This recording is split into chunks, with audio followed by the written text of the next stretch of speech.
Oke, silakan Mbak Mei. Mbak, ini saya belum bisa share screen.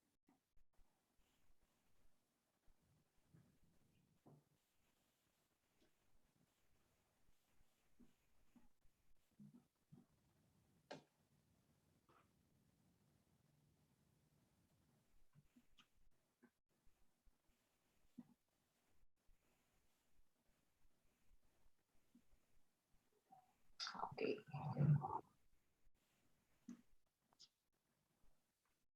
Oke, selamat malam semuanya. Welcome to our webinar. Bincang-bincang langsung bersama penulis mulai dari ETF, Pak Ignatius Denny Wicaksono CFA. Nah, webinar kali ini akan berlangsung selama kurang lebih 1 jam hingga pukul 8 malam bersama saya Mei Zaroh dan Faisal sebagai operator. Selama acara berlangsung nanti kita akan ada kuis yang hadiahnya adalah buku dari ETF itu sendiri. Tapi sebelum kita mulai acaranya, ini ada beberapa peraturan yang harap diikuti. Nah, pertama terkait dengan kuisnya tadi, mohon tuliskan nama sesuai register. Kemudian matikan mic selama webinar berlangsung. Jika kalian memiliki pertanyaan, nanti ada sesi Q&A di mana kalian bisa raise hand.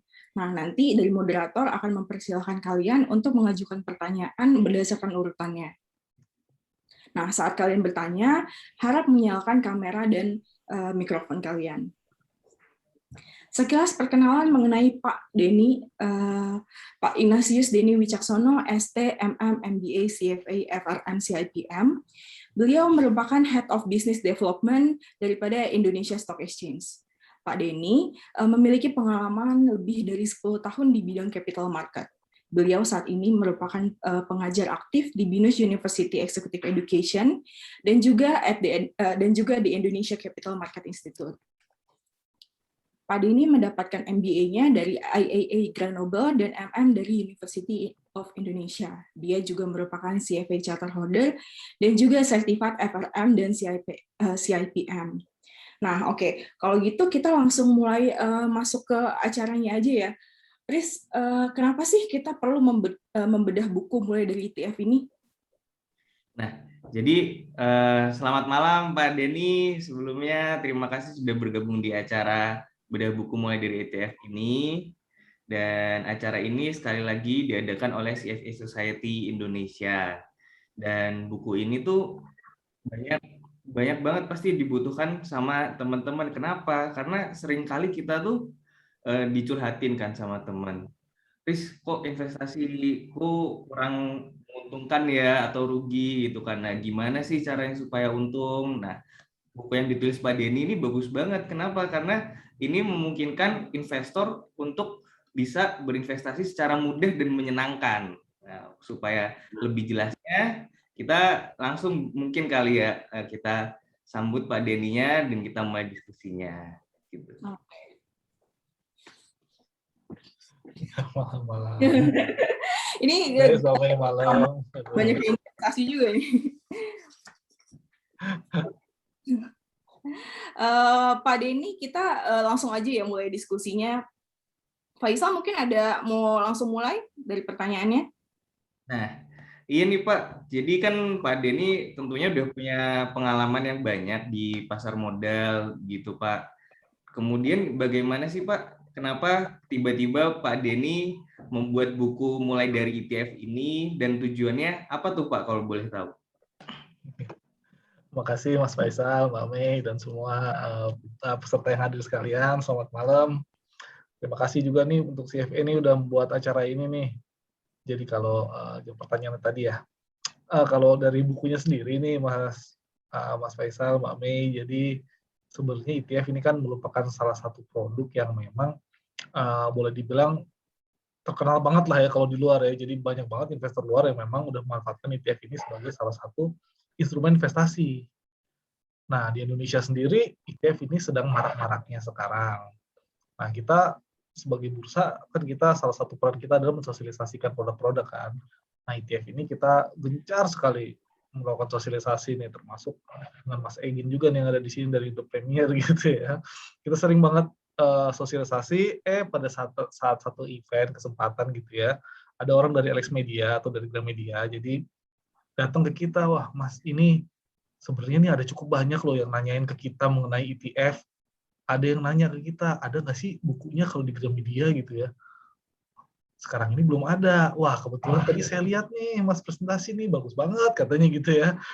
Gimana kalau kita kerjasama bikin buku? Nah, ternyata nih kayaknya ada demand-nya juga nih dari sisi pembaca buku. Ya, tentu saja kalau kita menyambut baik tawaran dari Alex Media gitu ya. Jadi kita akhirnya bersama-sama membuat buku antara Bursa dan Alex Media. Jadilah buku ini mulai dari ETF. Gitu story-nya.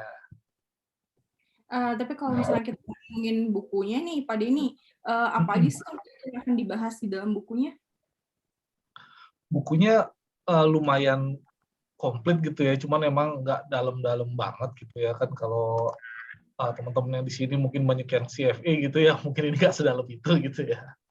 Yang pertama kita belajar mengenalkan sebenarnya investasi berbasis indeks. Ini yang paling pertama kali kita perkenalkan nih 2 bab sendiri nih dalam buku ini. Jadi indeks itu apa sih? Kalau orang membaca indeks itu seperti apa sih?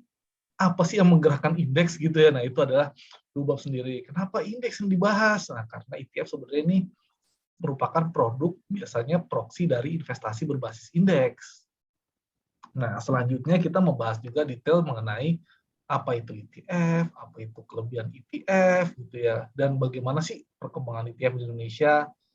Nah, di bab terakhir itu juga selain daripada cara memilih ETF atau cara mengevaluasi ETF, kita juga memberikan informasi sedikit terkait financial planning. Nah, tentunya kan sebelum kita berinvestasi, kita diharapkan mengenal dulu ya risk profile masing-masing dari investor. Di situ juga kita aja sharing sedikit mengenai bagaimana financial planning, bagaimana mengenali risk appetite dari masing-masing individu sebelum memutuskan berinvestasi. Kurang lebih itu isi dari buku yang mulai dari ETF, Mbak Mei. Wah, ini ngebantu banget buat teman-teman yang mau mulai investasi ya, Pak ya. Ya, harapannya tujuan akhirnya itu. Betul. Terus kalau kita kan mungkin banyak juga yang belum tahu nih Pak, sebenarnya ETF sendiri itu apa sih Pak? Dan sejarah ETF itu gimana kok kemudian bisa terbentuk kayak gitu Pak? Oke, jadi ETF nih menurut saya yang nyiptain ini jenius gitu ya, ini dari US sih pertama kali. Jadi kalau singkat cerita, kenapa mungkin salah satu penetrasi agak susahnya ETF, karena bahasanya kita pakai ETF, Exchange Traded Fund gitu ya. Jadi untuk orang Indonesia, untuk orang awam atau publik mungkin jadi jelimet gitu ya, Exchange Traded Fund, aduh ngucapinnya aja susah, apalagi saya mau investasi, udah deh nggak usah gitu ya. Sebenarnya simpelnya ETF itu reksadana yang diperdagangkan di bursa, titik. Jadi reksadana tapi diperdagangkan di bursa, jadi sebenarnya simpelnya itu. Berbeda dengan reksadana biasa yang biasa tidak diperdagangkan di bursa, kalau ETF ini diperdagangkan di bursa. Sejarahnya sebenarnya nanti mungkin di bagian lain nanti kita jelasin juga kenapa sih harus dibuat yang namanya ETF itu, apa aja kelebihannya gitu ya. Kalau di buku ini kan kita tulis ETF adalah reksadana gaya baru yang efisien, transparan, dan fleksibel. Nah, nanti kita deskripsiin masing-masing apa aja gitu ya. Cuma sejarahnya, jadi dari pertama itu setahu saya di tahun 93, jadi mulai dikembangkan instrumen yang namanya ETF ini dari tahun 93 di US. Macam-macam, tadinya memang yang pertama kali adalah untuk mengetrack indeks yang paling kita kenali bersama lah di US, S&P 500 gitu ya. Jadi emang instrumen indeks tracking untuk mengetrack suatu indeks. Tapi lama-lama penerapannya di US berkembang, lama-lama nggak cuma main indeks doang kayak S&P 500, lama-lama ada nanti ada factor index dan indeks macam-macam gitu ya, ada sektor indeks, sampai akhirnya juga dikeluarkan ETF berbasis obligasi, ETF berbasis komoditi, terus sustainable ETF, dan juga pada akhirnya adalah active ETF dikeluarkan di US dari tahun 93. Nah, di Indonesia sendiri sebenarnya kita kayaknya baru kayak diskusi sekarang kayak baru mengenali gitu, memperkenalkan ya. Tapi sebenarnya ETF udah ada di tengah-tengah kita di tahun 2007. Jadi udah lama banget. Sekarang udah tahun 2021. Tapi memang perkembangannya baru banyak di 3 tahun terakhir ini gitu ya. Udah mulai sangat signifikan perkembangan di 3 tahun terakhir ini. Dan ini ya kabar baiknya kita per tahun 2020 kita udah negara dengan jumlah ETF terbanyak di ASEAN. Walaupun lingkupnya ASEAN, tapi ini merupakan salah satu pencapaian gitu ya. Iya. Kurang lebih gitu sejarah ETF baik di global maupun Indonesia. Kayak diskusi banget. Ini kan saya lihat nih Pak Denny di bab awal-awal bukunya itu Pak Denny cerita tentang Warren Buffett sama sebuah hedge fund di mana mereka berdua taruhan nih, yang menang si Warren Buffett. Nah, itu bisa diceritain nggak Pak korelasi antara taruhannya si Warren Buffett dan hedge fund ini terhadap ETF itu sendiri gimana Pak? Nah, jadi itu memang di paling pertama gitu dari pertama buku, jadi kita nggak langsung ngebuka apa itu ETF nih. Ini dari editorialnya sih yang ngasih tahu gitu ya. Mendingan kita cari story-story yang menarik dulu di depan. Nah, ketemu story yang menarik itu ternyata ada dua yang kita angkat di sini. Pertama adalah taruhan dari Warren Buffett dengan Portage Hedge Fund. Nah, taruhan ini berjalan selama 10 tahun. Jadi kalau kita bilang di sini adalah dalam investasi itu ada dua kubu sebenarnya. Ada kubu yang disebut investasi aktif atau orang yang secara cermat gitu ya, dia melakukan penelitian kira-kira saham apa sih yang bisa mengalahkan market. Ada juga kubu investasi pasif. Ini yang udahlah susah ngalahin market. Kita ngikutin market aja deh. Nah, ini biasanya index tracking. Jadi ETF ini biasanya bagian dari index tracking atau investasi pasif atau yang follow the market gitu ya, walaupun pada pengembangan nanti ada macam-macam. Nah, kenapa kita mulai dari itu? Karena gini, pertama, ketika kita ini ya sosialisasi banyak terkait investasi ya di penduduk di Indonesia gitu ya. Setelah sosialisasi, oke, kita oke banget nih mau investasi saham. Tapi saya harus investasi saham apa? Nah, itu pertanyaan yang sangat susah dijawab, apalagi kita orang dari bursa gitu ya, kita nggak boleh, oh beli saham ini aja Pak, itu kan kita nggak boleh. Jadi salah satu jawabannya investasi pasif. Jadi pada saat kejadian Warren Buffett itu sebenarnya investor aktif, di mana dia mencari saham-saham yang memang kira-kira bakal menghasilkan return lebih tinggi gitu ya dari pasar ya. Tapi kenapa pada saat itu dia memilih S&P 500? Jadi pada saat taruhan dengan hedge fund dia memilih S&P 500 aja gitu ya. Saya nggak mau stock picking, ya udah S&P 500 aja deh. Coba kita taruhan 10 tahun, 1 juta US. Siapa yang menang selama 10 tahun, ya udah dia yang memenangkan taruhan ini gitu ya. Ternyata setelah 10 tahun, hedge fund itu kan kita tahu ya, hedge fund itu investor bukan cuma aktif. Mereka menggunakan ibaratnya quote-unquote segala cara, mau pakai leverage mau pakai derivatif pokoknya nggak ada aturan hedge fund, pokoknya gimana caranya dapat return tinggi gitu rencananya mereka ya. Tapi ternyata setelah 10 tahun berlangsung itu yang menang adalah S&P 500. Nah, menarik juga kan, ini hedge fund ini bukan orang sembarang, bukan kayak mungkin investor retail yang coba-coba analisa gitu ya. Ini mereka mau kerjaannya di situ. Tapi ternyata dalam 10 tahun yang menang itu S&P 500. Vanguard lagi itu ya dengan Ini Warren Buffett 10 tahun butuh waktu 10 tahun ya untuk membuktikan teori dia berarti ya Pak ya. Dia kayaknya sih kalau dari saat itu iseng aja gitu ya, iseng aja diajak taruhan, oke lah ya udah. Toh dua-duanya sebenarnya siapapun yang menang, siapapun yang kalah itu akhirnya disumbangin hasilnya. Jadi bukan buat dia gitu ya. Cuma di situ kalau kita baca jurnal maupun ininya ya, banyak story-nya itu akhirnya Warren Buffett yang menceritakan sebenarnya kuncinya kalau kita memang belum ada waktu cukup untuk melakukan analisa gitu ya, kuncinya adalah tadi menginvestasikan secara rutin di indeks. Nah, itu adalah kuncinya. Kalau kata Warren Buffett sih pada saat itu seperti itu. Nah, tapi fakta yang menarik juga, kita coba tarik nih performa reksadana di Indonesia. Saya lupa, kita tarik sekitar 6 tahun lagi, itu data yang ada karena kita mulai project ini 2019 gitu ya. 6 tahun ke belakang. Nah, itu ada reksadana aktif, ada juga reksadana pasif gitu ya. Pada saat itu memang masih sedikit, baru ada indeks 30 sama LQ45 underlying-nya. Apa yang terjadi kalau di Indonesia, data yang ada di tadi, taruhan Warren Buffett terjadi nggak di Indonesia gitu pertanyaannya. Ternyata menarik juga faktanya. Itu terjadi juga gitu ya. Jadi dari sekitar 100 reksadana yang bisa mengalahkan tadi investasi pasif dalam hal ini adalah Q45, itu ternyata tidak banyak.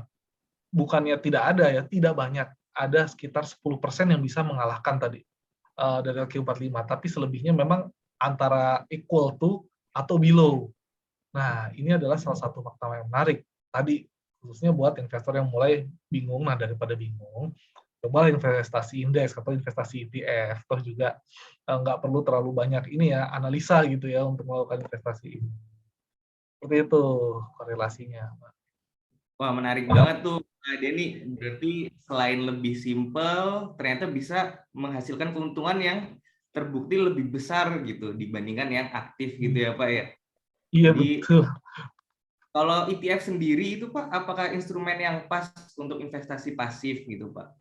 Dan alat bantu apa saja sih Pak yang bisa digunakan oleh investor sebagai acuan? Iya, jadi kalau tadi pastinya ETF biasanya instrumen yang pas untuk investasi pasif, betul, walaupun sekarang udah banyak perkembangannya tadi ya. Ada ETF yang memang investasi aktif juga. Kalau alat bantu, nah dari tadi 1 bab, 2 bab awal sebenarnya kita mengajarkan juga bagaimana sih indeks gitu ya, indeks itu bisa menjadi alat bantu investor. Jadi kalau sekarang tadi seiring dengan perkembangan ETF, indeks juga berkembang nih. Banyak sekali indeks-indeks yang bisa membantu ETF, bisa membantu investor. Misalkan contohnya kalau indeks yang mengikuti pasar itu kan ada indeks 30 ke 45. Nah, misalkan orang bingung nih, saya bingung mau beli saham apa. Oh, kalau mau lihat big cap gitu ya, big cap ya lihat aja isi dari indeks 30 ke 45. Nah, itu bisa menjadi alat bantu gitu ya. Nah, sekarang juga udah mulai banyak indeks yang kita hubungkan dengan faktor tertentu atau tema tertentu. Faktor tertentu itu seperti apa? Nah, seperti ini kalau pernah belajar anomali pasar, di mana saham-saham dengan valuasi murah bisa mengalahkan saham-saham dengan valuasi yang mahal. Nah, itu ada biasanya kalau indeksnya indeks value. Nah, itu secara umum yang diterbitkan dalam indeks value adalah saham-saham yang dengan valuasi murah. Nah, karena itu kalau investor ini berpegangan pada prinsip saya adalah investor dengan yang memegang teguh prinsip valuasi murah, nah bisa melihat sebenarnya dari indeks-indeks itu. Konstituen dari indeks-indeks tersebut tanpa perlu melakukan analisa satu-satu nih terhadap semua perusahaan. Karena perusahaan ada 700. Kita tanpa ada metode yang mengerucutkan populasi gitu ya, nggak mungkin kita melakukan analisa dari 700 perusahaan tersebut. Karena itu salah satunya adalah dengan indeks, atau kalau mau lebih gampangnya lagi ya tentu saja investasi langsung yang berbasis indeks. Gitu. Indeks tadi itu ya Pak? Iya.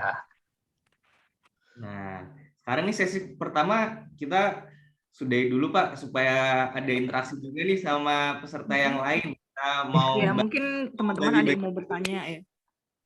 Nah, kira-kira di chat ada yang mau bertanya? Bisa raise hand juga ya, itu kalau misalnya di kalian ke reaction ada opsi untuk raise hand. Nah, nanti yang kita sesuai sequence-nya aja ya. Ya, bisa melalui chat atau bisa melalui raise hand. Sorry. Saya nge-lag atau enggak ya? Sorry. Pak, udah ada penanya pertama nih, Faisal dari Pak Weli. Pak Weli mau nyalain kamera dan mikrofonnya? Iya, boleh. Nggak apa-apa deh gini. Pak, saya mau nanya, di Indonesia boleh nggak kan ETF tapi didasarkan pada indeks yang di luar negeri. Jadi bukan berdasarkan yang di IASG tapi di luar Indonesia, misalnya di manajer investasinya Indonesia tapi berdasarkan misalnya pada indeks S&P 500, atau mungkin memang udah ada kayak SPY ada, tapi ini mungkin lebih intinya adalah yang di luar indeks di luar Indonesia. Itu pertanyaan pertama. Pertanyaan kedua, di Indonesia boleh nggak membuka hedge fund? Bagaimana perizinannya misalnya dari OJK atau sebagainya? Mungkin ini sedikit di luar ya. Untuk sementara itu dulu, Pak. Oh, pertanyaannya susah nih. Pertanyaannya susah nih kalau hedge fund, saya juga agak kurang paham. Yang pertama mungkin ya yang terkait mungkin investasi dengan indeks luar negeri. Jadi kalau batasan investasi ETF ini memang masih mengikuti peraturan OJK gitu ya terkait reksadana. Jadi sekarang memang kalau reksadana di Indonesia masih sangat terbatas untuk boleh investasi di saham-saham luar negeri. Maksimal kalau saya nggak salah hanya 5% atau 10% gitu ya dari NAV-nya itu untuk reksadana biasa. Tapi untuk reksadana syariah sebenarnya hal tersebut bisa dilakukan karena untuk reksadana syariah khususnya itu boleh dilakukan investasi lebih dari 50% gitu ya untuk saham-saham di luar negeri. Tapi pertanyaannya kalau ETF yang berbasis saham di luar negeri di Indonesia ada nggak? Nah, kalau di Indonesia saat ini belum ada. Tapi kalau ETF Indonesia berbasis indeks provider luar negeri kayak MSCI atau FTSE itu saat ini tentunya sudah banyak gitu ya. Jadi ada indeks provider MSCI, FTSE, MSCI Indonesia dan lain-lain. Tapi underlying-nya memang masih efek dari Indonesia itu sendiri. Nah, kalau pertanyaan lain lagi, ETF Indonesia apakah diperjualbelikan di bursa luar negeri? Ada nggak? Nah, itu ada juga sebenarnya. Misalkan di Singapura atau di US gitu ya, EIDO gitu juga memperdagangkan ETF Indonesia. Tapi kalau untuk yang tadi ya, ETF di Indonesia yang underlying-nya dari efek luar negeri memang saat ini masih belum ada, karena mungkin keterbatasan yang tadi, dan yang kedua juga karena mekanisme ETF ini kan nanti mungkin kita sharing lebih dalam ya, mekanisme pasar primernya ini kan pakai mekanisme in-kind gitu ya. In-kind dalam artian harus barang ketemu barang gitu ya, jadi tidak melakukan pemberian cash ke manajer investasi. Nah, mekanisme in-kind ini mungkin sedikit juga membatasi peran dari si dealer partisipan atau sekuritas yang memfasilitasi pasar perdana. Jadi dia juga harus bisa mentransaksikan tentunya efek-efek di luar negeri. Kalau sekarang kan masih sangat terbatas gitu ya. Apakah AB kita boleh mentransaksikan efek di luar negeri, itu masih sangat terbatas gitu ya. Nah, kalau hedge fund sendiri, kalau perizinan hedge fund saya agak kurang tahu ya di Indonesia seperti apa gitu ya bentuk perizinannya. Kalau di luar juga kan memang di ini sangat terbatas gitu ya. Peraturannya sangat terbatas. Kalau sekarang sih setahu saya ya baru perizinan dari manajer investasi ya, mungkin kalau yang untuk individu yang KPD itu mungkin untuk melayani klien-klien khusus gitu ya. Tapi kalau untuk hedge fund sendiri saya kebetulan belum tahu, nanti kalau ada info mungkin saya bisa comeback ke Bapak ya, William. Ya, makasih Pak. Pak, satu lagi sebenarnya ada satu lagi Pak. Sebenarnya ini kan ETF. Sebenarnya ada satu lagi mutual fund, reksadana. Nah, bagaimana lebih baik mana ETF atau mutual fund misalnya? Intinya kan poinnya kan esensinya kan referensi ke indeks, dua-duanya juga bisa mereferensi ke indeks juga. Nah, betul. Plus minus masing-masing ETF maupun reksadana. Oke, siap. Wah, ini tadi kita udah siapin nih pertanyaan berikutnya kayaknya. Ini Pak Weli sebenarnya kalau plus minusnya mungkin nanti ya sekalian ya di sini mumpung udah ditanyain. Jadi gini, ETF itu sebenarnya instrumen di mana diharapkan pengelolaan fund atau pengelolaan reksadana itu dilakukan secara sangat efisien. Sangat efisien dalam artian apa? Jadi di ETF ini ada yang namanya pasar primer yang metodenya sama sekali berbeda dengan pasar primer yang ada di reksadana. Jadi kalau di reksadana bayangannya gini, saya punya uang, saya investor nih, punya uang 500.000. Saya beli reksadana misalkan ke Mas Faisal nih, manajer investasi, ini Mas Faisal saya kasih 500.000 saya. Apa yang dilakukan Mas Faisal? Mas Faisal akan membeli saham-saham kan sesuai dengan pilihan Mas Faisal gitu ya. Kalau dalam artian indeks ya sesuai dengan indeksnya. Dibelilah saham itu, jadilah saham. Saya udah dikasih unit duluan. Nah, biaya yang terjadi atas pembelian saham itu siapa yang menanggung? Yang menanggung adalah reksadananya atau fund-nya gitu ya. Nah, itu adalah beban yang ada di reksadana yang tidak ada sama sekali di ETF. Nah, kalau di ETF gimana? Kalau di ETF, tadi Mas Faisal, saya kan mau beli ETF nih di Mas Faisal, tapi Mas Faisal nggak terima uang. Mas Faisal nggak mau terima uang 500.000. Saya maunya Bapak beliin saya saham-saham ini nih, ABCDEFG, semuanya yang ada underlying-nya, yang sesuai dengan kebutuhannya Mas Faisal. Wah, kan kalau investor biasa disuruh beli gitu ya Pak yang bener aja Pak, saya pengen gampang malah jadi susah gitu kan. Akhirnya fungsi itu di-outsource lah ke yang namanya dealer partisipan. Mbak Mei lah dealer partisipan. Nah, saya kasih uangnya 500.000 ke Mbak Mei. Mbak Mei akan beliin sahamnya. Saham yang tadi yang dibutuhkan Mas Faisal, nah Mbak Mei kasih saham ke Mas Faisal. Mas Faisal kasih unit penyertaan ke saya. Jadi apa yang terjadi? Tidak ada biaya sama sekali yang ditanggung oleh fund. Lalu siapa yang nanggung biayanya? Ya tadi, Mbak Mei pasti di-charge ke investornya. Nah, kekurangannya berarti kelebihan ETF tadi berarti dari situ kelihatan satu ya, efisiensi daripada cara untuk tadi melakukan creation redemption.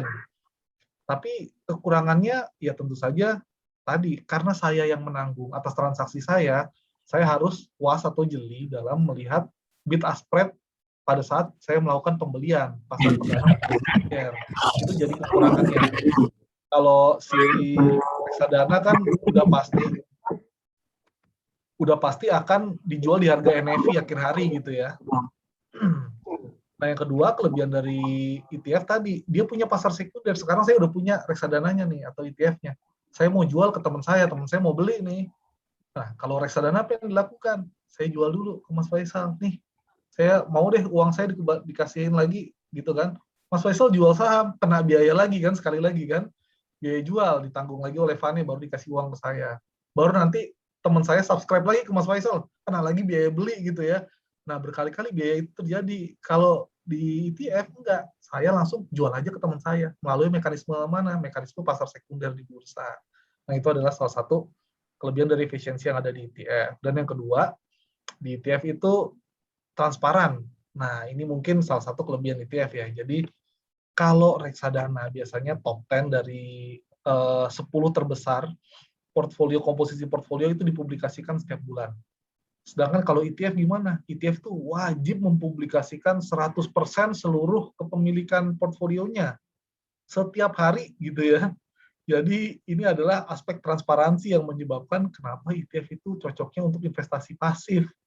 Kalau investasi aktif, saya udah capek-capek nyari saham nih, saya publikasiin tiap hari, terus orang lain kalau mau nyontek silahkan aja gitu kan. Nah, itu jadi kurang cocok untuk aktif. Nah, itu yang membuat ETF salah satu kelebihan yang diharapkan dari ETF, transparansi, semuanya kelihatan. Kurang lebih itu tadi kelebihannya gitu ya. Dan yang terakhir adalah fleksibilitas dan harga. ETF itu bisa diperdagangkan kapan saja, selama jam perdagangan, dan harga NAV-nya juga bergerak selama jam perdagangan bursa. Sedangkan kalau reksadana di akhir hari. Jadi kurang lebih itu kelebihan ETF. Kekurangannya tadi ya udah kita ceritain tadi masalah bid ask spread pada saat mau pemilihan itu yang harus dicermati lah kurang lebih. Mungkin itu ya, Pak Willy. Oke, baik Pak, terima kasih. Tapi yang paling kelihatan saya bilang kalau ETF bisa diperdagangkan sepanjang hari selama bursa buka, sedangkan kalau mutual fund hanya NAB aja pada saat itu yang paling kelihatan buat kebanyakan orang, itu yang paling lihat. Iya betul Pak. Sama ininya Pak tadi transparansinya Pak. Jadi transparansi ya. Kalau takut jangan-jangan dibeliin saham apa gitu ya, takutnya kan soalnya yang di bawah kan nggak kelihatan kan. Nah, kalau semua ada auditnya kan itu. Iya diaudit, tentu saja diaudit, tapi kan harus nggak ada yang ini ya, nggak ada peraturan yang misalkan reksadana ini nggak boleh beli saham ABCDEFG, itu kan nggak ada ya. Jadi walaupun dibilang kita akan beli saham yang dengan karakteristik kan masih tanda tanya gitu ya. Nah, yang di bawah-bawah itu tidak biasa dibuktikan biasanya oleh investor karena tadi reksadana biasanya disajikan top 10-nya aja. Kalau ETF kan dari A to Z semuanya harus disajikan, jadi nggak perlu takut. Kalau takut misalkan jangan-jangan ada apa ya, saham gorengan atau apa gitu ya. Nah, yang kayak gitu-gitu. Baik yang Pak Denny. Terima kasih Pak Denny. Sama-sama Pak Willy. Ya, terima kasih Pak Weli. Ada pertanyaan selanjutnya mungkin dari peserta? Kalau enggak kita mau buat kuis. Oh ada nih dari Pak Rijal Tasdik. Pak Rijal bisa dinyalakan mikrofonnya. Begini, terima kasih kepada MC yang telah memberikan izin kepada saya untuk bertanya. Perkenalkan, saya Rijal Tasdik, saya mahasiswa gitu. Saya kurang tahu banyak tentang ETF dan pasar modal. Saya di sini sebagai orang awam gitu. Jadi yang ingin saya tanyakan itu, kan tadi dijelaskan gitu bahwa Warren Buffett telah memenangkan return yang besar gitu di ETF. Dan kemudian saya juga pernah membaca tentang profil resiko gitu. Nah, untuk ETF ini profil resiko yang cocok itu apa gitu? Kan dari kasus yang tadi Warren Buffett memenangkan return yang tinggi, apakah risikonya juga tinggi? Sekian. Ya, baik.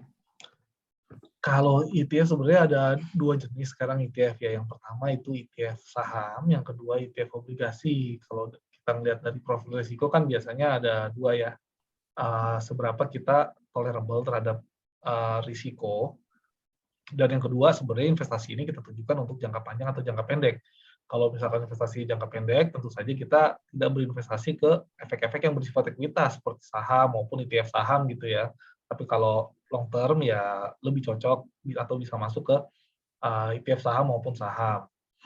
Nah, kalau risk profile-nya gitu ya, si ETF sendiri sebenarnya tadi mengikuti saham karena ini kelas investasinya adalah aset kelasnya adalah saham. Tapi apakah setinggi saham? Nah, ini enggak juga karena teorinya kalau risiko kan sebenarnya ada 2 gitu ya. Risiko yang kita bisa buang karena kita diversifikasi atau risiko yang memang risiko pasar. Nah, ETF ini mengandung tadi risiko pasar, misalkan interest rate dan teman-temannya atau perubahan ekonomi dan lain-lain gitu ya. Tapi di ETF karena kita belinya kayak ini ya kayak indeks yang isinya tuh banyak, misalkan 30 saham, 25 saham, 40 saham gitu ya. Nah, itu sudah menghilangkan tadi yang namanya resiko harus mendiversifikasikan portfolio. Jadi kita dengan membeli satu ETF, artinya kita membeli satu portfolio yang sudah terdiversifikasi. Sama kayak kita ini mau makan buah nih, kalau kita makan buah apel doang, mungkin vitaminnya A doang gitu ya. Tapi kalau kita beli sop buah, mungkin isi buahnya udah banyak. Nah, kalau ETF kurang lebih seperti itu. Walaupun risk profile-nya menyerupai equity, tapi dia sudah terdiversifikasi, jadi sedikit lebih rendah dari sisi risikonya. Mungkin itu, Mas, moga-moga menjawab ya. Gimana Pak Rizal, Mas Rizal Tasdik udah menjawab ya? Udah cukup. Alhamdulillah. Terima kasih. Faisal gimana? Kita lanjut lagi kali ya? Lanjut ke pertanyaan. Dulu mungkin kita kasih quiz, Mbak. Ini pertanyaannya kritis semua sampai kita juga bingung nih. Pertanyaan mereka lebih kritis daripada kita nih, Sal. Gak apa-apa, kan kita pengen bagi-bagi buku juga nih. Kira-kira kita punya pertanyaan quiz buat rekan-rekan sekalian, yaitu pertanyaan simpel aja. Apa kepanjangan dari ETF? Yang bisa menjawab langsung raise hand. Langsung raise hand, nanti yang pertama raise hand akan dapat buku. Ya, silakan Mas Sergio Rinaldi yang pertama. Siapa? Mas Sergio Rinaldi ya, yang pertama ya? Iya, Sergio Rinaldi. ETF Exchange Traded Fund. Bener nggak Pak Dini? Betul lah. Oke. Nah, nanti karena udah menjawab betul, dari panitia akan menanyakan alamatnya. Nanti juga untuk penanya, juga yang penanya terbaik juga akan mendapatkan bukunya. Jadi untuk sesi pertanyaan selanjutnya bisa lebih aktif lagi. Oke. Mungkin kita bisa lanjut lagi, Mbak Mei, untuk udah buku selanjutnya. Oke. Kita lanjut lagi ya. Tadi dari Pak Denny udah jelasin nih tentang kelemahan sama kelebihan dari ETF itu sendiri gitu. Tadi udah panjang ceritanya. Terus dari pertanyaan Pak Rizal juga tadi Pak Rizal ada tanya tentang profil risiko untuk investor ETF itu bagusnya gimana sih? Kan tadi Pak Denny bilang bahwa ETF ini ngikutin risiko pasar ya. Jadi kalau buat disimpulin, apakah investor ini cocok? Apakah ETF ini cocok nggak sih untuk investor pemula atau enggak? Nah, ini yang menarik nih. Jadi, kenapa di bukunya kita tulis hashtag gitu ya, mulai dari ETF. Ini menurut kita nih salah satu instrumen yang cukup cocok gitu ya. Karena kan tadi sebenarnya sebelum merekomendasikan kita harus melihat risk profile. Ini kayaknya risk profile masing-masing investor. Tapi kalau ETF ini masalahnya itu bisa didapat dengan harga yang sangat terjangkau atau sangat murah. Jadi kalau pasar sekunder atau di bursanya itu kan satu lot 100 lembar gitu ya. Per unitnya itu yang ada yang harganya di bawah 100 rupiah atau ada yang harganya di atas Rp200 gitu, yang artinya apa? Artinya bisa didapat satu lotnya dengan harga 20 ribuan atau 10 ribuan gitu ya. Itu sangat murah banget. Dengan harga 20.000 kita bisa mendapatkan 30 saham atau 45 saham terbaik di Bursa Efek Indonesia. Jadi saya kalau udah ngomongin 20.000, mungkin kita nggak usah ngomongin profil risiko lagi gitu ya. Sementara tiap hari beli teh-teh kekinian sama kopi kekinian aja 20.000, 30.000, 40.000 dikeluarin gitu kan. Masa iya kalau beli ETF atau investasi buat masa depan kita 20.000, cuma deh 20.000 nih kayaknya berat nih buat saya gitu ya. Jadi kayaknya sih kurang cocok. Jadi karena itu menurut kita sangat cocok karena tadi sangat murah dan tanpa perlu mengetahui lebih dalam profil risiko. Sebenarnya dengan 20.000 daripada jadi sangkos karena kita beli sesuatu yang nggak penting, ini bisa menjadi pembelajaran kita untuk mungkin investasi lebih dalam gitu ya ke saham-saham atau melakukan analisis lebih dalam ke capital market produk lainnya mungkin gitu ya. Jadi cocok banget buat pemula, buat awal-awal yang mau nyoba, yang takut apalagi bingung milih saham apa gitu ya. Masih soalnya investasi. Nah, tadi kan udah cocok nih Pak buat pemula, juga investasi pasif juga ternyata bisa menghasilkan return yang menarik juga, yang bagus, bahkan bisa mengalahkan investasi aktif. Caranya gimana sih Pak kalau kita tuh pengen beli ETF gitu Pak? Benar. Caranya tadi kan di awal udah disinggung ya, ada dua pasar, ada pasar primer, ada pasar sekunder. Yang pertama yang susah dulu. Pasar primer tuh kayak ngebeli reksadana ke manajer investasi. Caranya itu dengan membeli di dealer partisipan. Jadi masing-masing ETF itu pasti ada yang disebut dealer partisipannya. Nah, kalau mau beli ETF bukan ke manajer investasi, harus ke dealer partisipannya. Nah, jadi kita harus cari tahu dulu siapa itu dealer partisipannya. Infonya ada kok di mana-mana ada ya, di bursa atau maupun di prospektusnya ada siapa aja dealer partisipannya. Kadang-kadang nggak cuma satu, ada juga yang dua, ada juga yang tiga. Tapi di pasar primer ini sangat diminati biasanya oleh investor-investor besar seperti dana pensiun, insurance, dan lain-lain gitu ya. Karena pembelinya itu dengan satuan yang sangat besar biasanya. Biasanya satu basket kalau di pasar primer. Satu basket biasanya itu 100.000 unit penyertaan. Nah, jadi biasanya ya puluhan juta lah gitu ya untuk membeli di pasar primer. Karena itu tadi investor besar ya sekali beli kan nggak mungkin tadi kayak kita gitu ya. Daripada beli teh 20.000 beli ETF ya mereka nggak 20.000 lah sekali beli kan jutaan ya. Bisa biasanya di pasar primer itu. Nah, kalau buat investor-investor retail, ini yang paling cocok itu di pasar sekunder. Pasar sekunder tadi, satuannya satu lot, sangat murah, 100 lembar, atau 100 unit penyertaan. Cara belinya gimana? Cara belinya melalui sekuritas masing-masing. Jadi, biasanya di online trading masing-masing, kalau udah buka online trading saham gitu ya, nah dipilih aja kode ETF-nya. Biasanya yang depannya hurufnya X. Kenapa biasanya? Nah, karena dua ETF yang tercatat udah lama banget tahun 2007 itu huruf tidak menggunakan depannya huruf X, pakai hurufnya L, R gitu ya. Kalau yang punya Indo Premier R-LQ45X. Nah itu yang pertama kali dicatatkan. Tapi yang sekarang itu adalah yang huruf depannya X. Dicari aja huruf depannya X. Nah nanti itu akan keluar daftar ETF-nya. Nanti bisa tinggal dipilih ETF-nya. Ya udah langsung klik buy, beli gitu ya. Dari 4 hurufnya sih sebenarnya diharapkan bisa menggambarkan ETF-nya, tapi kadang-kadang agak pusing gitu ya. Sebenarnya huruf pertama tuh X, huruf kedua mencerminkan siapa sih penerbitnya atau MI-nya, terus 2 huruf terakhirnya lagi itu mencerminkan indeks acuannya tuh apa sih.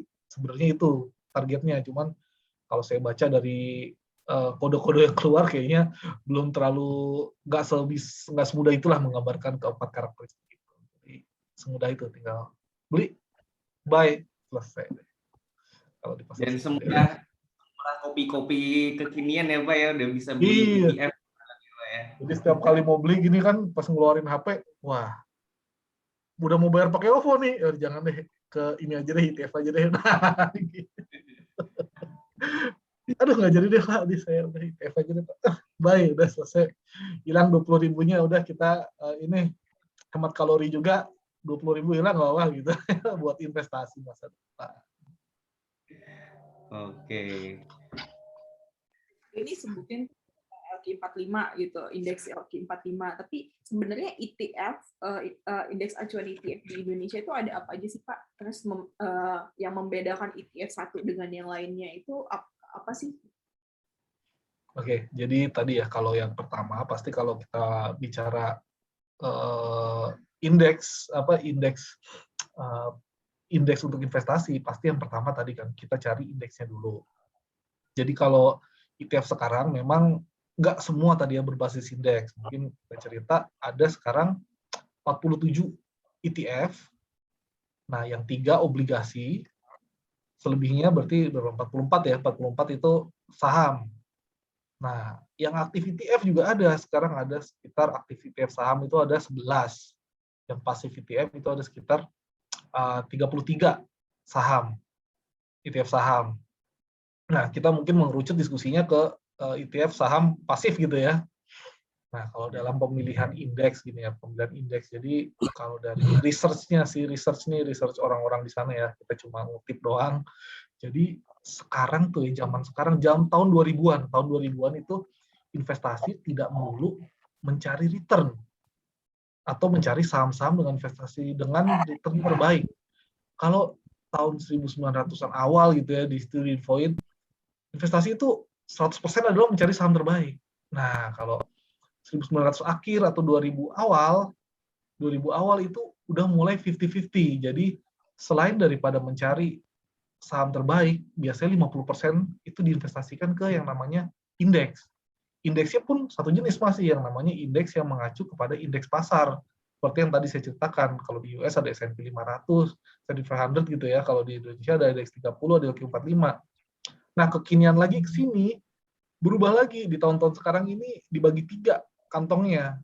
Pertama, biasa 50% itu di indeks atau saham-saham blue chip yang mengikuti indeks terbesar gitu ya, kayak indeks 30 atau 45. 25% lagi itu masuk ke indeks-indeks factor. 25% lagi baru stock picking biasanya gitu ya. Nah, tadi, jadi kalau kita lihat yang 50%, dulu yang masuk yang namanya indeks yang tujuannya mereplika kinerja Bursa Efek Indonesia atau IHSG. Nah, ini indeksnya ada beberapa macam. Kalau dari Indonesia atau Bursa Efek Indonesia sendiri yang mengeluarkan itu ada LQ45 dari indeks 30. Ini pilihan ETF-nya paling banyak. Ada RLQ45X, XAQA, XPCR, XCLQ, XIIT, XPID, XSBC, XPID, XPTD, XIID. Nah, tapi kalau buat orang-orang, wah saya nggak mau produk lokal gitu kan, produk Bursa Efek Indonesia kurang mantap. Nah, ada juga indeks provider asing, mungkin sering dengar yang namanya MSCI atau FTSE. FTSE itu anak usahanya sekarang London Stock Exchange gitu ya. Nah, mereka juga mengeluarkan indeks untuk mengikuti kinerja saham Bursa Efek Indonesia, seperti MSCI Indonesia kalau yang dikeluarkan MSCI. Kalau yang dikeluarkan FTSE apa? FTSE Indonesia gitu ya. Nah, itu ada juga ETF-nya. Kalau yang MSCI Indonesia itu ETF-nya XBNI sama XPMI. Kalau FTSE Indonesia, ETF-nya itu XPFT. Nah, itu adalah gambaran 50% masuknya kemana sih? Nah, gitu ya. Nah, sekarang kita mau masuk yang 25% lagi. Tadi kan dibilang 25% mengikuti faktor tertentu. Faktor apa aja sih yang sekarang sudah ada ETF-nya gitu mungkin pertanyaannya ya. Yang pertama tadi yang saya ceritain, value investing, yang berinvestasi pada saham yang dengan valuasi yang rendah gitu ya. Karena secara pembuktian di atas kertas ternyata ditemukan bahwa saham-saham dengan valuasi murah itu kok bisa outperform pasar gitu ya. Nah, ini juga udah ada ETF-nya. Kalau ETF lokal saat ini indeksnya baru lokal yang ada di ETF, itu IDX Value 30. ETF-nya ada 2, XKIV sama XNVE. Nah, kalau yang lain, mungkin faktor lain itu adalah saham dengan dividen tinggi, yang sudah ada sekarang. Jadi biasanya perusahaan-perusahaan yang mature, yang memberikan dividen tinggi, itu biasanya bisa mengungguli pasar. Nah, kalau itu tujuan investasinya, itu bisa menggunakan underlying indeksnya, IDX High Dividend 20. Contoh pilihan ETF-nya XIHD. Nah, yang lainnya apa? Yang lainnya ada lagi tematik ini kita sebutnya. Ini yang pertama, yang paling diminati, digemari oleh ini ya investor zaman sekarang itu adalah investasi berbasis ESG atau Environment, Social, Governance. atau investasi yang peduli lingkungan. Jadi saya pengen investasi saya ke perusahaan-perusahaan yang memang yang peduli dong akan masa depan ini nih, bumi ini, dan juga anak-anak kita gitu kan. Nah, itu ada juga pilihannya. Kalau di Indonesia kita punya 2 indeks acuan, ada Seri Kehati, ada indeks ESG Leaders. Pilihan ETF-nya ada XYSR, XBSK, XSRI, dan XSK. Sedangkan kalau di indeks luar, itu dari MSCI juga ada MSCI ESG Leaders Indonesia, itu XBES, ada MSCI Indonesia ESG Universal Index, itu XSMU, ada FTSE Indonesia ESG atau XIFE. Nah, yang terakhir adalah, ini adalah salah satu kebutuhan masyarakat Indonesia, karena masyarakat Indonesia ini kan paling banyak penduduk yang beragama Muslim gitu ya. Nah, ini adalah ETF yang mengikuti atau ETF syariah. Nah, ETF syariah saat ini baru indeksnya memang baru satu, yang dianut itu baru JII yang terdiri dari 30 saham syariah di Indonesia gitu ya. Pilihan ETF-nya ada XIJI sama XSSI. Nah, kurang lebih saat ini sih itu yang tersedia. Kalau indeks sih ada lebih banyak lagi ya. Cuman kalau beberapa pilihan ETF-nya kurang lebih itu. Yang berbasis indeks, kalau yang lainnya tentu saja masih banyak lagi ETF lain. Kurang lebih itu. Wah, berarti banyak banget ya pilihannya nih. Jadi udah selain mudah, tadi transparan, fleksibel, pilihannya juga banyak, tinggal disesuaikan sama kebutuhan atau minat masing-masing investor gitu ya Pak ya. Iya, betul.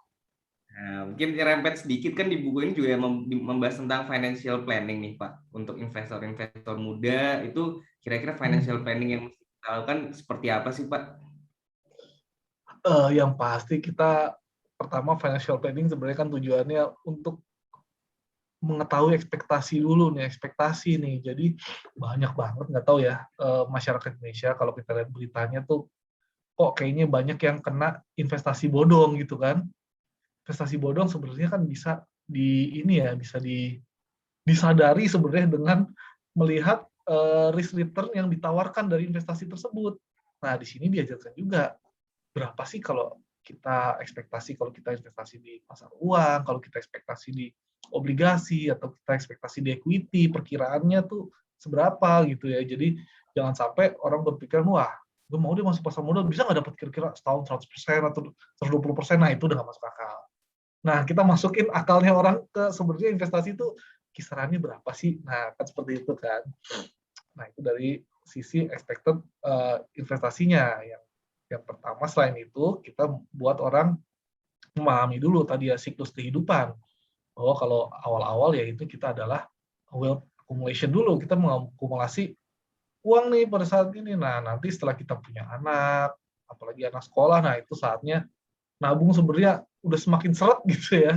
Tapi kita tetap bisa menabung untuk tujuan akhirnya adalah wealth transfer. Ketika kita udah umur berapa sih kita pengen financial freedom, targetnya umur berapa? Nah, di situ juga kita kasih kayak kertas kerjanya lah, kira-kira kita punya target financial freedom tuh umur berapa sih? Kalau umur sekian, nah balik tadi, saya tuh harus investasi berapa sih yang harus saya spending, nah dengan itu akan masuk akal gitu ya. Kadang-kadang kita pengen cita-cita sangat, wah ini saya pengen ini, tapi pas kita masukin di kerja, nggak mungkin lah. Kalau kita butuh ini berarti kita harus ada yang dikorbanin, kayak pengeluarannya kayak yang mana yang harus kita korbanin. Nah, itu mengajarkan kita untuk melihat sebenarnya apa yang kita keluarkan dan ekspektasi kita ke depannya seperti apa. Dan di situ juga diajarkan mengenai metode ini ya, metode survei untuk mengenali risk profile dari atau risk appetite seseorang gitu. Jangan sampai kita merasa, wah kita ini nih sebenarnya saya oke lah investasi saham dan lain-lain, tapi begitu investasi terus nggak bisa tidur. Mikirin tiap hari, aduh ini kok turun gitu ya, turun, market value-nya turun 1 juta, 2 juta, pusing, stres gitu ya, nah jangan sampai seperti itu.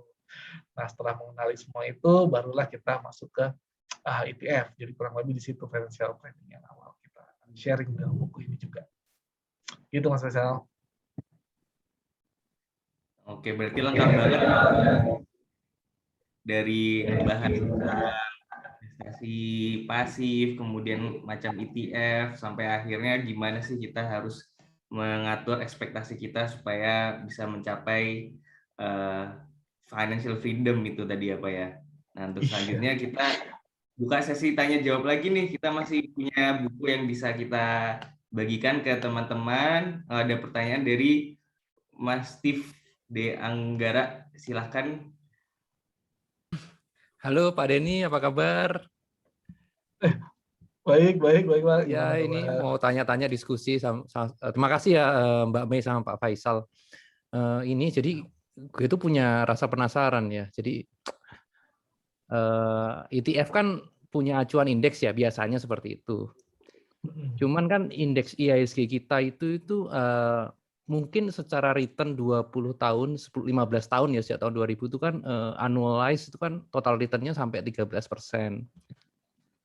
Cuman masalahnya indeks kita itu yang jadi acuan ya, baik IDX 80, 30 itu nggak ada yang bisa mirip dengan IHSG gitu loh. Jadi ya aku penasaran sih, itu nge-track ya kayak year to date lah, setahun ini deh. Jadi yang setahun ini kan yang naik tuh pada saham-saham yang nggak masuk indeks bahkan kan ya, seperti kayak teman-teman tahu lah Bang Jago ya, DCII semuanya kan. Jadi kita tuh sebagai investor ya, kayak aku kan berusaha, kan kita niatnya investor indeks ya, ETF itu kan biar kita tuh percaya bahwa active management itu costly lah ya, misalnya seperti itu ya. Pasif itu better lah in the long run, tapi selama beberapa tahun ini kelihatannya tampaknya IHSG itu selalu outperform dibanding indeks kita, major index Indonesia yang provider indeks juga outperform. Nah, tapi ya kita kan nggak bisa toh invest IHSG kan, kita juga nggak ada ETF IHSG juga kan, ya itu bingung juga tuh. Gimana ya itu ya, menurut pendapatnya Pak Denny itu apakah akan ada indeks yang bakal benar-benar fully track IHSG, atau IHSG kita cara ngitungnya salah kan, IHSG kita nggak pakai free float ya? Nggak pakai free float, atau memang IHSG kita aja dia masukin saham-saham yang nggak liquid ya, dia tetap aja kelihatannya kesannya bisa diinvestasikan gitu. Itu sih Pak Denny. Thank you Pak. Siap.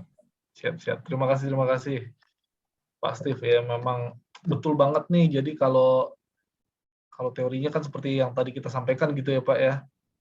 Memang di ini ya, kita ngelihat di sejak pandemi ini dan fenomena yang terjadi khususnya di tahun ini. Jadi di tahun ini memang kita bisa bilang apa ya, saham-saham yang mid cap sama yang small cap ini yang tiba-tiba luar biasa returnnya tinggi gitu ya, dan mengalahkan seluruh saham-saham yang blue chip.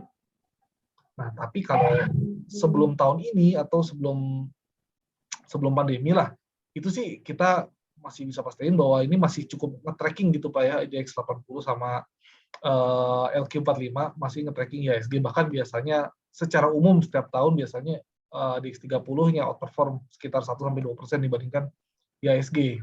Tapi memang saya akui sih kalau tahun ini memang ada fenomena tersebut, dan juga nanti apalagi ya, ini masih banyak yang bertanya-tanya gitu ya, khususnya terkait apa, IPO unicorn nih, ini banyak juga nih yang memberikan masukan tentunya ke kita juga sebagai index provider. Kenapa? Karena tadi sekarang kriteria dari IDX 30 maupun LQ45 memang masih kita batasi gitu ya. Jadi harus listing paling nggak 6 bulan dulu, nanti baru setelah itu bisa masuk seleksi ke periode ini evaluasi mayor di mana kita mengganti konstituen. Nah, itu satu saham bisa masuk ke dalam IDX 30 atau LQ45 kadang-kadang itu membutuhkan waktu setahun.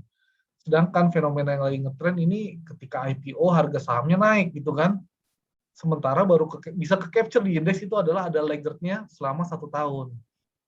Nah, nanti kita masih kaji nih Pak, mungkin kita akan keluarkan sebentar lagi gitu ya, terkait mekanisme nanti mungkin adanya mekanisme fast entry, cuman nanti jangan sampai ada wartawan ntar di quote di sini lagi. Jadi mungkin nanti ada ini ya, pembaruan mengenai beberapa indeks-indeks kita gitu Pak, sehingga tadi terkait masalah laggard ini ya moga-moga kedepannya masih ya bisa diperkecil lah ininya.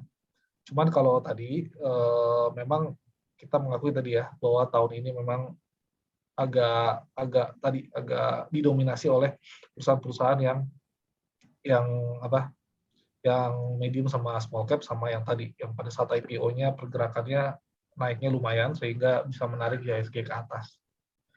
kurang lebih gitu sih, tapi secara jangka panjang sih kita masih cukup ini kok, biasanya masih cukup mengikuti. Thank you Pak Denny. Kayak IPO saham Duka itu baru masuk indeks kalau pakai ketentuan sekarang ya, baru masuk indeks Januarian ya 2022 ya. Itu kalau 2 bulan dia, iya kan Pak? Berarti ya ini kalau logikanya dia memenuhi kriteria ya kan? Bahkan nggak Januari, Juli Pak ya kalau pakai kriteria sekarang ya. Oh, oke. Jadi ya makanya itu saham-saham yang kayak gitu kan baru diadopsinya agak lama sedikit ya, ada laggard ya istilahnya seperti itu. Iya, justru itu yang kita coba nanti ini ya apa. Nah, ini kalau yang performa 2019 sih mungkin kalau sharing di sini nggak apa-apa juga kali ya. Kalau kita punya stok indeks handbook gitu ya, kalau Bapak mau lihat performa gitu ya, banyak juga di sini lengkap gitu ya, indeks-indeks kita. Ini sih bisa kelihatan juga sih ya kalau 2019 kan ya masih ya nggak terlalu sejauh tahun ini lah, dibilang tahun ini yang paling luar biasa gitu ya. Ini tiap tahunnya masih agak-agak plus minus tapi nggak terlalu jauh. Kalau di sisi long run-nya juga kurang lebih sama gitu ya. Nah, cuma tahun ini memang besar banget deviasinya gitu ya. Nanti tadi salah satunya sih penyebabnya yang tadi saya ceritain. Nah, kalau mau lihat ini fact-sheet indeks kita juga ini kita publikasikan kok di mana? Di website Bursa. Oke, noted Pak Denny. Mencerahkan sekali ya. Jadi memang secara jangka panjang ETF atau indeks strategi masih masih bisa nge-track IHSG lah. Mungkin tahun ini mungkin kebetulan karena itu ya sentimen teknologi jadi kesannya kayak laggard lah, tapi tahun depan 2 tahun lagi atau 10 tahun masih tetap bakal bisa nge-track IHSG kan. Iya, Pak. Thank you Pak Denny. Sama. Kita kasih kesempatan untuk pertanyaan selanjutnya mungkin ya Pak. Ada bertanya?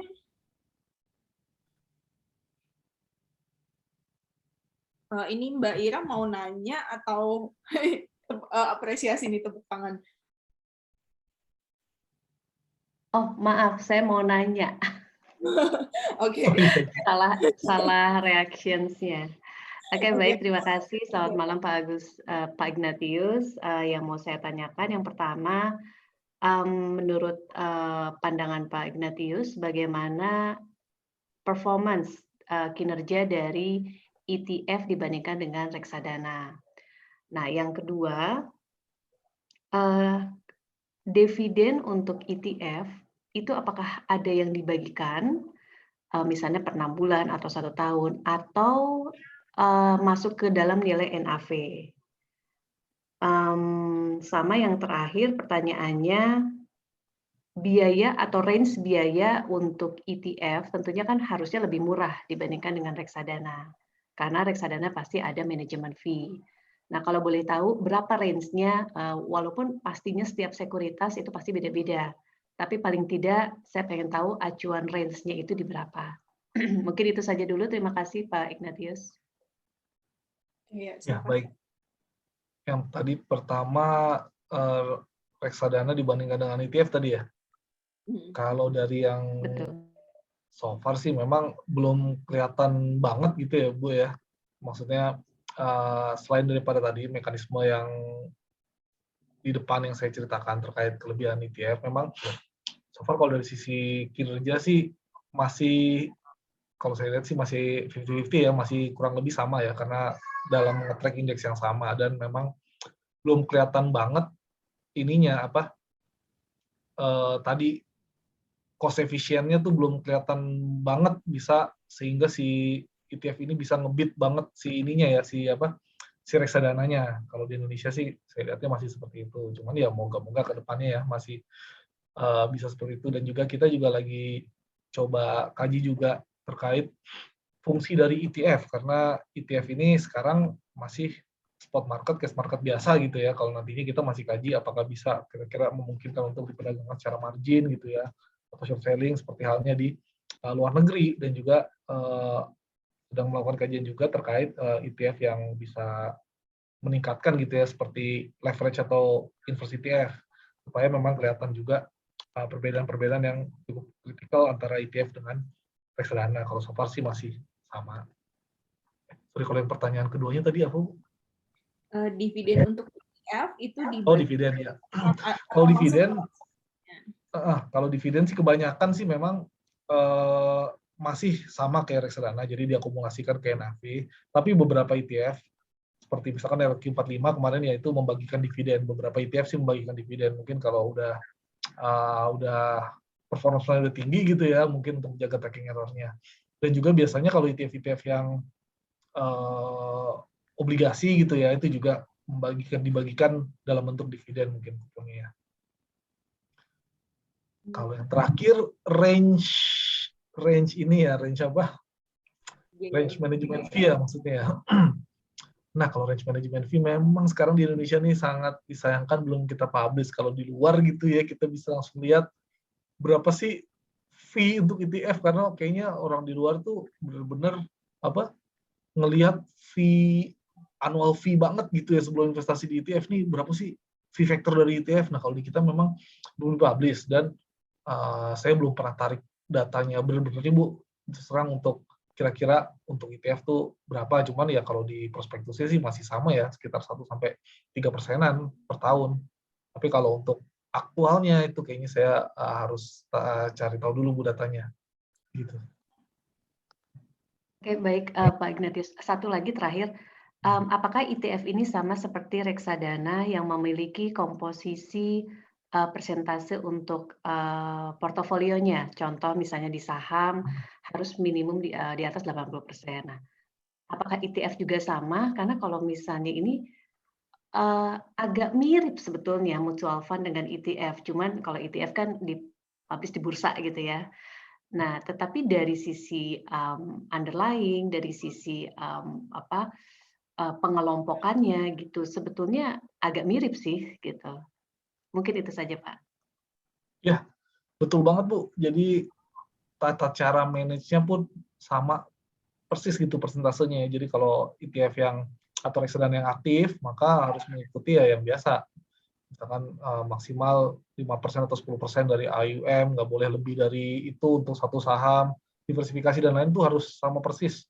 Cuman kan kalau ETF indeks atau reksadana indeks juga sama, jadi harus 80% mengikuti indeks acuan. Jadi boleh ada deviasi sebesar 20%. Kalau ekuitas ya sama, 80% harus di equity, 20% lagi di cash. Cuma memang kalau lihat detail dalamnya, memang yang membedakan tadi mungkin ya, cash komponennya kalau di ETF ini pasti kecil banget gitu ya, dalam artian kalau memang indeksnya perform well, harusnya si ETF ini akan lebih meng-track indeks dan akan perform lebih baik. Kenapa tadi cash-nya kecil? Karena tadi untuk redeem ETF biasanya mereka nggak butuh cash. Bisa dicari biasanya cash-nya tuh kecil banget, cuma berapa persen, 0,5% kali ya, atau 1%. Beda kalau reksadana mungkin ya dia dijaga di level 5%, takutnya ada yang redeem gitu kan. Bedanya sih paling di situ aja. Tapi kalau dari sisi aturan semuanya sama. Bedanya ya itu tadi, ETF itu adalah bisa diperdagangkan di bursa, kalau reksadana enggak. Dan juga tadi mungkin dari aspek transparansinya ya, harus dipublikasikan setiap hari untuk portfolionya. Mungkin gitu Bu. Kira. Ya, baik. Terima kasih. Selamat malam. Wah, ini ngomong-ngomong jam 8 nih Pak, masih mau lanjut atau bagaimana Pak Denny? Masih ada waktu? Pak, kalau saya terserah Mas Faisal sama Mbak Mei kalau saya. Oke, kalau kita masih buka 2 penanya terakhir, mungkin kalau teman-teman, rekan-rekan, Bapak Ibu sekalian masih ada yang ingin ditanyakan. Pak Welly lagi? Boleh Pak, silakan Pak. Silakan Pak Welly. Oke, baik Pak. Pak, untuk ETF di Indonesia ada regulasi pelaporan gimana? Sama mirip dengan perusahaan publik kan yang terdaftar di bursa kan harus melaporkan quarterly kan, setiap 3 bulan ada laporan quarterly, dan setiap tahun ada laporan tahun yang harus sudah diaudit gitu. Kalau untuk perusahaan manajer investasi yang ETF, apakah ada regulasi dalam hal pelaporan seperti itu? yang quarterly atau yearly atau tidak. Itu pertama. Pertanyaan kedua, kalau saya juga melihat di luar, misalnya di luar negeri itu banyak ETF yang mengambil leverage, misalnya referensi terhadap S&P 500, tapi dia bisa 2 kali atau 3 kali lipat dari referensi dari S&P misalnya. Otomatis ya saya itu pasti itu pakai derivatif. Atau juga ada yang inverse, jadi indeks naik tapi nilai harga dari ETF itu turun, itu inverse. Apakah itu bisa diterapkan di Indonesia seperti itu, baik dengan leverage maupun inverse dari indeks referensi itu? Ya, seperti itu Pak. Ya, siap. Terima Terima kasih. kasih Pak Willy. Mungkin yang ini dulu ya, yang terkait tadi juga diceritain yang terkait kalau ETF leverage sama inverse memang sekarang belum ada Pak. Cuman kita memang sedang melakukan kajian nih Pak. Kira-kira ada MI yang menerbitkan nggak gitu ya, yang tertarik, nanti mungkin kita juga mengundang untuk bersama-sama membuat kajian itu untuk mungkin nanti ke depannya menyediakan produk tersebut gitu ya. Kalau di luar kan memang ada 2 mekanisme ya, bisa pakai derivatif, bisa juga pakai swap langsung. Nah kalau di swap ini mungkin di Indonesia market nggak mungkin lah, karena pasar swap ini masih jarang. Nah mungkin yang derivatif ini yang sedang kita ingin coba kaji dan juga usulkan sih ke market player juga, kira-kira ada nggak yang ingin menerbitkan tadi ETF leverage atau ETF inverse. Karena pasar derivatif kita, kalau Bapak tahu juga kita baru mulai menggenjot juga nih pasar derivatif. Sekarang masih cukup terbatas gitu ya, walaupun kita baru nerbitin ADX 30 futures tuh kemarin, baru tahun lalu, saya lupa bulan apa gitu, kita baru nerbitin ADX 30 futures. Itu partisipannya atau AB-nya pun sekarang masih belum banyak yang join. Nah, nantinya kalau udah banyak, efisien gitu ya, maksudnya pasar futures kita lebih efisien, tentunya tadi sangat terbuka kesempatan buat ETF leverage maupun ETF inverse. Nah, moga-moga Pak, kita doain ke depannya bisa ada Pak ya, ini memang salah satu upaya maupun PR dari kita juga nih, dari bursa gitu ya mungkin. Ya, yang pertama pertanyaannya itu adalah terkait pelaporan gitu ya. Jadi pelaporan itu kalau ETF sebenarnya yang paling menonjol itu adalah laporan komposisi portfolio. Itu adalah laporan terkait setiap hari apa aja sih yang dibeli gitu ya. Setiap hari apa aja sih isinya. Nah, ini mungkin bisa kita tampilkan. Jadi nggak perlu nunggu terlalu lama kalau ETF. Kalau di reksadana mungkin setiap bulan sekali ada ini ya, fact sheet. Kalau ETF, nah misalkan kayak gini. Nah, ini diterbitkan setiap hari nih. ETF ini berapa lembar aja? Ada Adaro sekian lembar, Antam sekian lembar. Ininya yang membuat pasar primernya. Jadi kalau mau replicate sebenarnya bisa langsung dari sini. Pelaporan-pelaporan lainnya itu sebenarnya mengikuti dengan regulasi yang ada. Dan juga karena ini tercatat di bursa, maka dia mengikuti pelaporan-pelaporan sebagaimana ditentukan di bursa juga gitu ya. Laporan tahunan ada tentu saja. Nah kalau mau lihat pelaporan bisa lihat dari sini gitu ya, misalkan ETF-nya apa gitu ya. Di sini bisa kelihatan apa aja sih. Nah yang pasti dia akan ada laporan harian. Ini yang tadi setiap hari wajib dilaporkan gitu ya. Nah portfolionya apa aja, ini wajib lapor tiap hari nih tuh. Tuh, cash komponennya berapa tuh. Bahkan udah sangat detail di sini. Kalau laporan-laporan lainnya sih ada juga. Bisa dicari di sini, Pak. Ya. Lengkap. Catatan awal.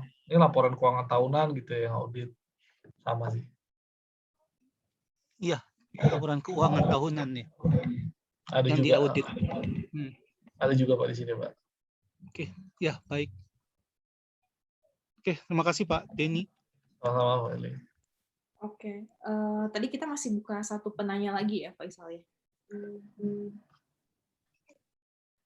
Ya, kita masih buka lagi.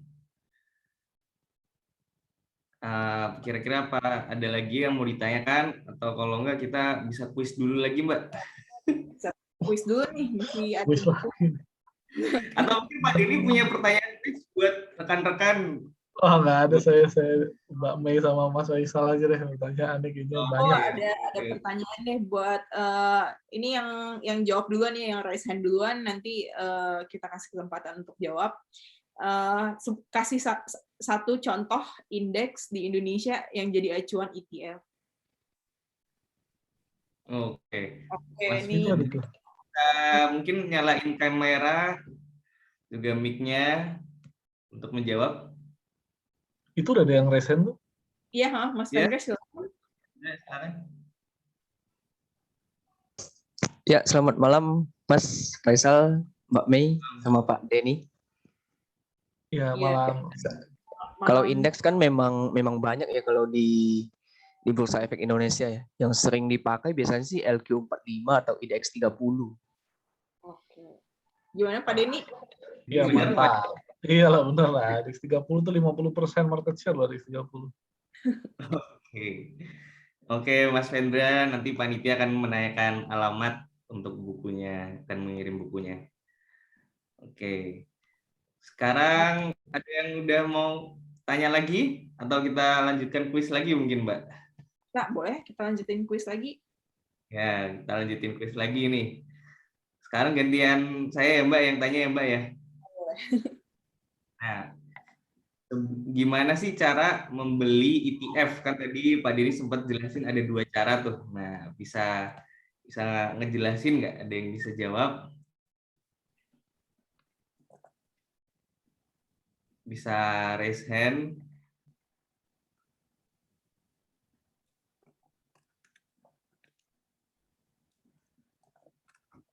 Wah, Gimana? ini gimana nih kosong?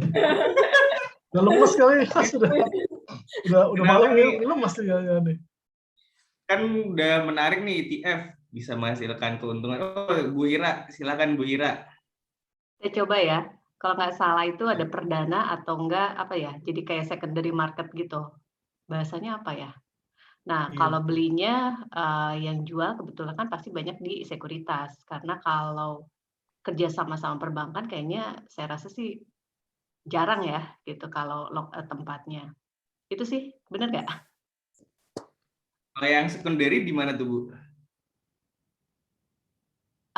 Secondary di sekuritas juga, bukan? Biasanya suka menggunakan aplikasi yang disediakan oleh masing-masing sekuritas kan ya?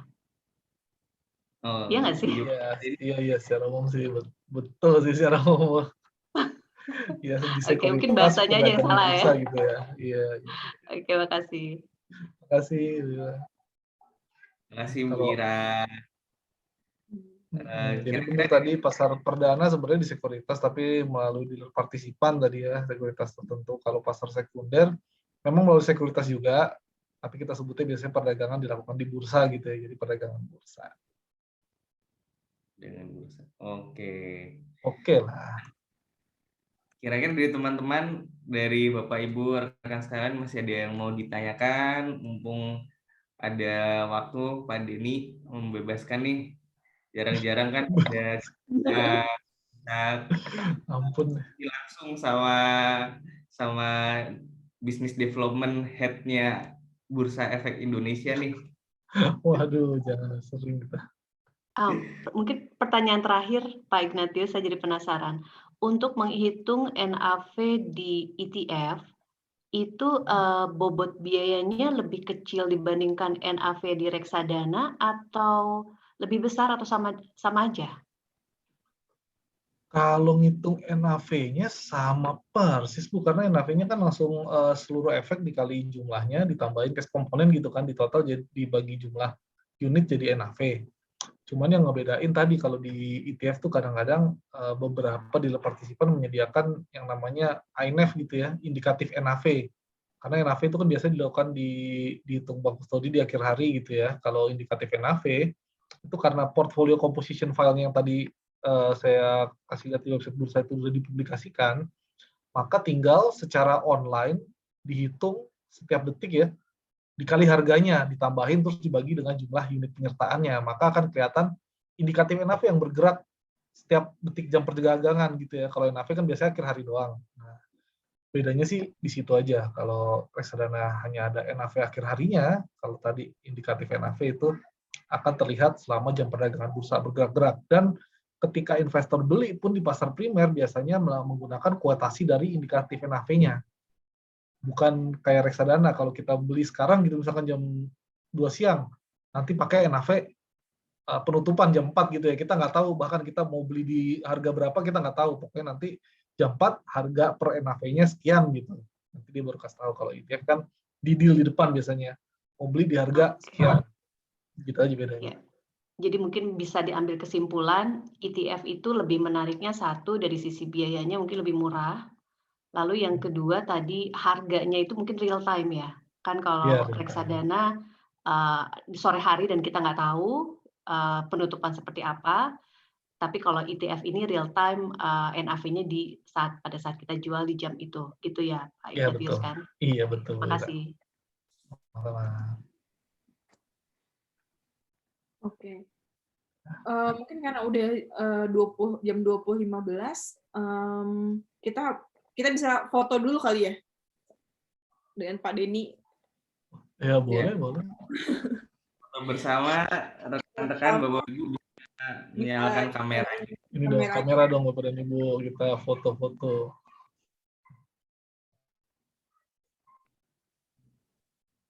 Oke. 3, 2, 1. Kemudian untuk yang selanjutnya.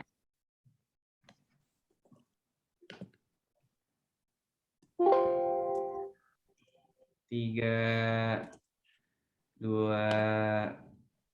1. Oke, terima kasih banyak Bapak Ibu sekalian atas waktunya. Terima kasih banyak Pak Denny juga. Terima kasih banyak Bapak Ibu semua. Oke. Nah, sebelum kita menutup acara ini juga mungkin Mbak Mei ada yang ingin dipromosikan juga Mbak acara selanjutnya. Ya, sebelum promosi acara selanjutnya, saya juga tadi di kolom chat udah di-share ya, kalau misalnya teman-teman mau beli bukunya, udah ada link Gramedia-nya di situ. Untuk yang tadi udah jawab pertanyaan, nanti dari kita akan hubungin untuk kirim bukunya ke kalian. Nah, ini ada acara selanjutnya dari CFA Society Indonesia, webinar Rising Digital Asset Adoption, Understanding Cryptocurrencies dengan speaker Pak Franky Rifan CFA. Nah, itu tanggalnya di 11 Agustus 2021, jamnya sama, di waktu yang sama kayak sekarang. Nanti untuk linknya kalian bisa cek di mungkin di LinkedIn CFA Society Indonesia atau di grup WhatsApp-nya nanti akan di-share juga gitu. Oke.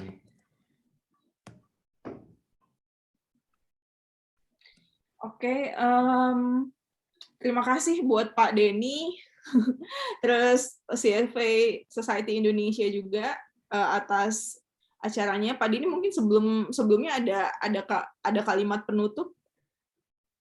Wah, kalau saya udahlah saya serahkan ke ini aja. Mbak Mei aja kalimat penutupnya, saya cuma ucapkan terima kasih banyak Bapak dan Ibu. Mohon maaf kalau ada salah-salah kata. Sehat semua selalu ya dalam pandemi COVID ini. Oke. Saya sebagai moderator dan Faisal juga terima kasih ke Pak Denny dan para peserta. Kalau gitu kita tutup ya Sal ya acaranya. Oke, jadi dengan ini kita tutup acaranya. Terima kasih banyak. Ya, terima kasih banyak. Terima kasih Bapak Ibu semua. Selamat malam.